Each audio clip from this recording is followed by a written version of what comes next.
Empuraan cinema കണ്ടതിന് ശേഷം കോൺഗ്രസ് നേതാവ് കെ.സി. വേണുഗോപാൽ മാധ്യമങ്ങൾ കാണുകയാണ് തത്സമയം. ആക്സിഡന്റിൽ പ്രൈം മിനിസ്റ്റർ ഇറങ്ങിയിട്ടുണ്ട്. അതിലും സോണിയാഗാന്ധിയെയും മൻമോഹൻ സിംഗിനെയും വളരെ മോശമായി ചിത്രീകരിച്ചുള്ള സിനിമകൾ. കേരളത്തിൽ തന്നെ എത്രയോ സിനിമകൾ ഇറങ്ങിയിട്ടുണ്ട്. രാഷ്ട്രീയ നേതാക്കന്മാരെ വളരെ മോശമായിട്ട്, പാർട്ടികളെ മോശമാക്കി ചിത്രീകരിച്ചുള്ള സിനിമ.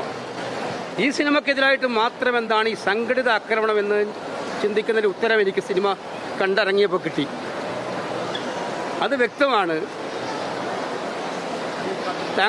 തങ്ങളുടെ കുറ്റബോധം, തങ്ങളുടെ രാഷ്ട്രീയത്തിൻ്റെ പ്രവർത്തനങ്ങൾ തിരിച്ചറിഞ്ഞുള്ളൊരു സിനിമയായി മാറിയോ എന്ന് സാങ്കല്പികമാണെന്ന് അവർ പറഞ്ഞാലും ഇത് യാഥാർത്ഥ്യമാണെന്ന് അവർ സ്വയം തിരിച്ചറിഞ്ഞ് അവരുടെ കുറ്റം തിരിച്ചറിഞ്ഞതിനുള്ള ആമർഷം. 2, ഈ കേരളത്തെ ചുറ്റിപ്പറ്റി അവർ കെട്ടിപ്പൊക്കാൻ ഉദ്ദേശിക്കുന്ന ചില മായികമായിട്ടുള്ള വസ്തുതകൾക്ക് നിരക്കാത്ത കാര്യങ്ങളുണ്ട്.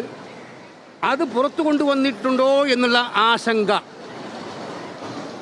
ഇത് രണ്ടുമുള്ള കൃത്യമായിട്ടുള്ള, ഇത് രണ്ടിൻ്റെയും ആഘാതത്തിൽ നിന്നുണ്ടായിട്ടുള്ള ഗൂഢാലോചന, അത് വൻ കേന്ദ്രങ്ങളിൽ നിന്നുണ്ടായ ഗൂഢാലോചനയാണ് ഈ സിനിമയ്ക്കെതിരായിട്ടുള്ള ആക്രമണം എന്നാണ് ഞാൻ മനസ്സിലാക്കുന്നത്.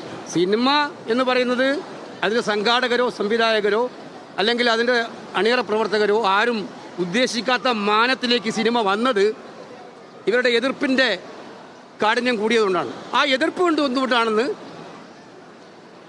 അത് വിലയിരുത്തുന്ന ആർക്കും മനസ്സിലാവും. ഈ കേരളം അവരിവിടെ നിന്ന് പറഞ്ഞുകൊണ്ടിരിക്കുന്നത് എന്താണ്?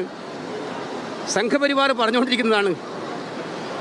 നമ്മളൊരു കാര്യം മനസ്സിലാക്കേണ്ടത്, തീവ്രവാദം. സിനിമ കണ്ടതിന് ശേഷം കെ.സി. വേണുഗോപാൽ പ്രതികരിക്കുകയാണ്. എന്തായാലും സംഘപരിവാറിന്റെ ആക്രമണം ഉണ്ടായത് എന്തുകൊണ്ട് എന്ന് ഈ സിനിമ കണ്ടപ്പോൾ മനസ്സിലായി എന്നാണ് കെ.സി. വേണുഗോപാൽ പറയുന്നത്. സിനിമയുടെ അണിയറ പ്രവർത്തകർക്കെതിരായ ആക്രമണം ഗൂഢാലോചന ആണ് എന്നും കെ.സി. വേണുഗോപാൽ പറയുന്നു.